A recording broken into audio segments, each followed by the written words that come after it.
आप सभी को दिवाली की बहुत बहुत बधाइयाँ। राधे राधे एवरीवन। आज की वीडियो में हम जानेंगे कि दिवाली के दिन बहुत सरल तरीके से लक्ष्मी पूजन कैसे किया जाता है, यानी कि दिवाली की बहुत ही सरल पूजा विधि आज की वीडियो में मैंने शेयर की है। तो देखिए, दिवाली के दिन शाम के समय पूजा की जाती है। शाम के समय स्नान आदि करने के बाद फिर हम जिस जगह पर पूजा करेंगे उस जगह को साफ करके वहां पर एक चौकी लगा लेंगे। चौकी पर हम लाल रंग का वस्त्र बिछा लेंगे।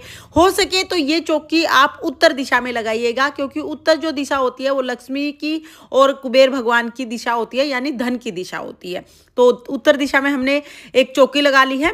उसके बाद हम इस पर लक्ष्मी गणेश जी का पोस्टर लगा लेंगे। पोस्टर में कुबेर भगवान भी हैं, सरस्वती माता भी हैं। तो इस तरह का पोस्टर बहुत अच्छा रहता है, बहुत आसानी से मिल जाता है, सबकी पूजा एक साथ हो जाती है। तो यहाँ पर हमने पोस्टर भी लगा लिया है। अब हमें लक्ष्मी गणेश जी के स्वरूप जो हम मिट्टी की मूर्तियां लेके आए हैं उन्हें विराजमान करना है। तो उसके लिए हम पहले चावल की ढेरी लगा लेंगे। चावल का आसन देकर इस पर हम लक्ष्मी जी और गणेश जी को विराजमान करेंगे। अगर आपके पास किसी धातु की, सोने चांदी तांबे पीतल की मूर्तियां हैं तो आप हर साल उन्हीं का पूजन कर सकते हैं, नहीं तो आप हर साल मिट्टी की मूर्तियां लेके आए उनका पूजन करें। इसके साथ ही धनतेरस पर जो भी सोना चांदी आप लेके आए हैं उसका भी पूजन आप करें, उसको भी चौकी पर रखें और साथ में थोड़ी सी नकदी यानी धन भी हम रख लेंगे। अगर आप सोना चांदी नहीं लेके आए हैं तो घर में जो सोना चांदी है वो आप रख सकते हैं, साथ में कुछ पैसे जरूर रखिएगा, क्योंकि ये धन का स्वरूप है और धन की आज पूजा होती है, यानी लक्ष्मी की पूजा होती है। इसके बाद जो भी आप धनतेरस के दिन बर्तन लेके आए हैं, तांबे पीतल स्टील जो भी बर्तन लाए हैं उसका भी पूजन होगा, तो वो भी आप चौकी पर रख दीजिएगा। ये हमें चौकी लगा ली है। उसके बाद हाथ जोड़कर हम लक्ष्मी माता से प्रार्थना करेंगे, हे लक्ष्मी मैया, आज मैं आपका पूजन कर रही हूँ या कर रहा हूँ, आप मेरी पूजा को स्वीकार करें और मेरे घर में स्थायी निवास करें। इसके बाद हम पूजा शुरू करेंगे। तो देखिए, दिवाली की पूजा में अखंड दीपक जलाया जाता है। तो पहले हम चावल का आसन दे देंगे, उसके ऊपर हमें एक बड़ा दीपक जलाना है। ये दीपक पूरी रात जलता रहता है। आप चाहें तो ये दीपक आप देसी घी का जला सकते हैं, तिल के तेल का जला सकते हैं, या आप सरसों के तेल का दीपक भी जला सकते हैं। बस ये दीपक बड़ा होना चाहिए, इसे हिलाना नहीं है एक बार जलाने के बाद, और ये पूरी रात जलता रहता है। तो यहाँ पर हम अखंड दीपक जला देंगे। मिट्टी का दीपक लिया जाता है। उसके बाद जल के छींटे लगाकर भाव रूप में हम सभी को स्नान करा देंगे।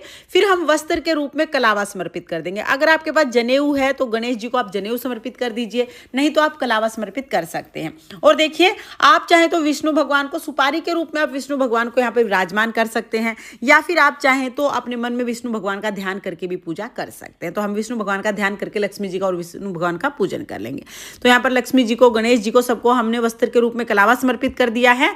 बाकी जो भी हमारी फोटो में जो भी देवता विराजमान है सबको हम कलावे के रूप में वस्त्र समर्पित कर देंगे। उसके बाद सभी को हम तिलक करेंगे। तो दिवाली की पूजा में रोली से तिलक किया जाता है। लाल रंग का इस पूजा में बहुत महत्व होता है, क्योंकि लाल रंग लक्ष्मी जी को बहुत प्रिय है। तो हम रोली से तिलक कर देंगे गणेश जी को, लक्ष्मी जी को, सरस्वती माता को, कुबेर भगवान को, जो भी हमने सोने चांदी के रूप में लक्ष्मी रखी है उन सबको, और जो बर्तन हम लेके आए हैं उसको, साथ में जो बड़ा दिया है इसको भी, सबको हमें तिलक करना है, सबका पूजन करना है। तिलक करने के बाद सबको हम अक्षत यानी चावल समर्पित कर देंगे। उसके बाद हम फूल समर्पित करेंगे। तो देखिए, अगर आपको कमल का फूल मिल जाए तो अति उत्तम। माँ लक्ष्मी को कमल का फूल अति प्रिय है, तो आप कमल का फूल समर्पित कीजिएगा। लेकिन अगर आपको कमल का फूल नहीं मिलता है तो कोई बात नहीं, जो भी फूल आपको मिल जाए, लाल गुलाब मिल जाए या और भी जो भी फूल आपको मिल जाए वो फूल आप समर्पित कर सकते हैं। तो यहाँ पर हम सभी को फूल समर्पित कर देंगे। दिवाली की पूजा में फूल जरूर समर्पित कीजिएगा। इसके साथ ही अब हम भोग समर्पित करेंगे। तो देखिए, दिवाली की पूजा में खील पताशे के भोग का बहुत महत्व होता है। खील जो होती है वो धान होती हैं, और जब आप भोग समर्पित करें तो लक्ष्मी माता के ऊपर आप खील को बरसाते हुए समर्पित करें। तो इस तरह से हमें लक्ष्मी माता के ऊपर खील को बरसाना है। खील बरसाते हुए हमें लक्ष्मी माता को समर्पित करनी है। तो यहाँ पर हम सभी को खील समर्पित कर देंगे, पतासे समर्पित करेंगे। उसके बाद भोग के रूप में हम मिठाई समर्पित करेंगे। दिवाली मिठाइयों का त्योहार होता है, तो आप मिठाई जरूर समर्पित कीजिएगा। आप चाहे घर पे मिठाई बना सकते हैं या बाजार से भी मिठाई लेके आ सकते हैं। तो यहाँ पर हम मिठाइयों का भोग समर्पित कर देंगे। उसके साथ ही आप ऋतु फल का भोग भी समर्पित कर सकते हैं। तो यहाँ पर देखिए आप 5 तरह के फल समर्पित कर सकते हैं या एक ही फल को 5 की संख्या में समर्पित कर सकते हैं, मतलब जितना हो सके उतना फल आप समर्पित कर दीजिए। इसके साथ ही आप पंचमेवे का भोग समर्पित कर सकते हैं, आप खीर बना सकते हैं, हलवा बना सकते हैं, यानी भोग के लिए आप जो भी मिठाइयाँ लेके आए हैं या जो आपने घर पे मिठाइयाँ बनाई हैं वो सब आप समर्पित कर दीजिएगा। फिर 1 लोटा जल समर्पित करेंगे। उसके बाद हमें सप्तधान समर्पित करना है। तो सप्तधान में मैंने गेहूं, बाजरा, चना, चावल, धनिया, तिल और जौ लिए हैं। धनिया जो हम धनतेरस पे लेके आते हैं ना, वही धनिया हमें लेना है, अलग से नहीं लेना है, उसी धनिया को हम समर्पित करेंगे। तो यहाँ पर सप्तधान मैंने समर्पित कर दिया है। सप्तधान का बहुत महत्व होता है, हो सके तो आप जरूर समर्पित कीजिएगा। इसके बाद जो भी भोग हमने समर्पित किया है उसे पान के पत्ते पर रखकर हम लक्ष्मी माता को समर्पित करेंगे। लक्ष्मी माता को पान अति प्रिय है, तो अगर आपको पान का पत्ता मिल जाता है या मीठा पान मिल जाता है तो आप समर्पित कर दीजिए। मीठा पान ना मिले तो पान के पत्ते पर खील पता से मिठाई का भोग हम समर्पित कर देंगे। इसके साथ ही लक्ष्मी माता की कुछ प्रिय चीजें होती हैं, वो समर्पित करना बहुत शुभ रहता है और ये चीजें आपको मार्केट में बहुत आसानी से मिल जाएंगी।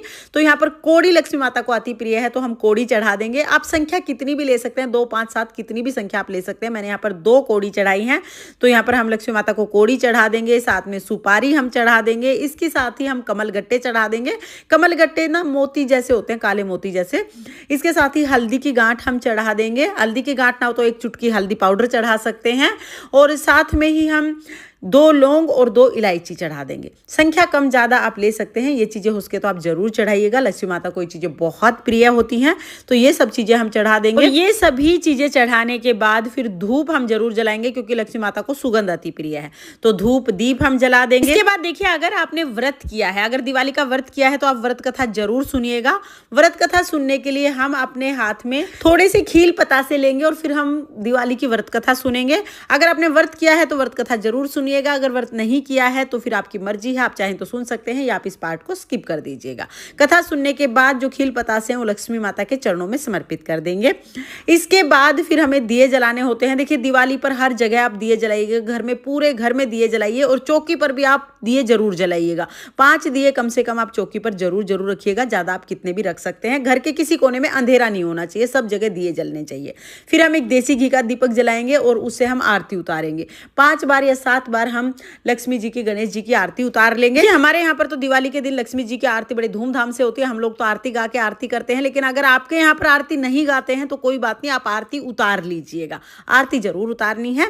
इस तरह से लक्ष्मी जी की आरती उतारने के बाद फिर हम हाथ जोड़कर पूजा में रही कमियों के लिए समय याचना करेंगे और अपनी मनोकामनाओं को पूर्ण करने के लिए प्रार्थना करेंगे। उसके बाद फिर थोड़ा सा जल अपने हाथ में लेके और चौकी के ऊपर से 2 बार वार देंगे। इस तरह से हमारी जो लक्ष्मी पूजन है वो पूर्ण हो जाएगा। पूजा के बाद जो भोग प्रसाद चढ़ाया है वो हम घर के सभी सदस्यों में बांट देंगे। तो ये भोग प्रसाद हम पूजा के बाद ही उठा के सब में बांट देते हैं। और देखिए, दिवाली की रात को हम पूजा के बाद जो ये दीपक जलाया है ना, इस पर काजल बना के घर के सभी सदस्यों को काजल लगाते हैं, बहुत शुभ माना जाता है। इसके साथ ही चौकी हमें अगले दिन उठानी है और जो भी सप्तधान हमने चढ़ाए हैं या जो भी चीज हमने चढ़ाई है सब घर में ही यूज करनी है, बाहर कोई चीज नहीं देनी है। लक्ष्मी पूजा की सारी चीजें घर में ही यूज की जाती हैं। जल का लोटा अगले दिन हम सूर्य देवता को अर्घ दे देंगे, तो चौकी हमें अगले दिन उठानी है। देखिए, जो कोड़ी, गोमती, चक्र, सुपारी वगैरह लक्ष्मी जी की प्रिय चीजें हमने चढ़ाई हैं, इनको हम एक लाल रंग की पोटली में बांध के लक्ष्मी पोटली बनाते हैं और अपने लॉकर में रख लेते हैं। आप चाहें तो लक्ष्मी पोटली बना सकते हैं या आप चाहें तो इनको अपनी पूजा घर में भी रख सकते हैं। हाँ, चौकी हमें अगले दिन ही उठानी है, इस बात का आप ध्यान रखिएगा। दिवाली वाले दिन चौकी नहीं उठाते हैं। अगले दिन जब चौकी उठाएंगे तो हो सके तो कैलेंडर को आप साल भर तक यहीं लगे रहने दीजिए। अगर नहीं रख सकते हैं आप तो 1-2 दिन कैलेंडर को रख के उसके बाद इसे फोल्ड करके घर में रख लीजिएगा। साल भर तक ये घर में रहना चाहिए।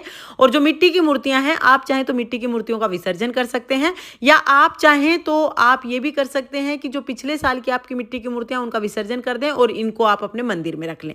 तो जो भी आपको सुविधा हो उस हिसाब से आप इन मूर्तियों को विसर्जन कर सकते हैं या इनको आप अपने घर के मंदिर में भी विराजमान कर सकते हैं। तो फ्रेंड्स, ये थी दिवाली पूजा की बहुत ही सरल विधि। आपको ये विधि कैसी लगी कमेंट करके जरूर बताना। और अगर ये वीडियो आपको पसंद आया हो, वीडियो आपके लिए थोड़ा बहुत भी यूजफुल हो, तो प्लीज वीडियो को लाइक कर देना और चैनल को सब्सक्राइब कर लेना। ये दिवाली आप सभी के लिए मंगलमय हो। माता लक्ष्मी की कृपा आप पर सर्वदा बनी रहे। इसी कामना के साथ फिर मिलेंगे किसी और वीडियो में। तब तक के लिए जय मां लक्ष्मी। राधे राधे।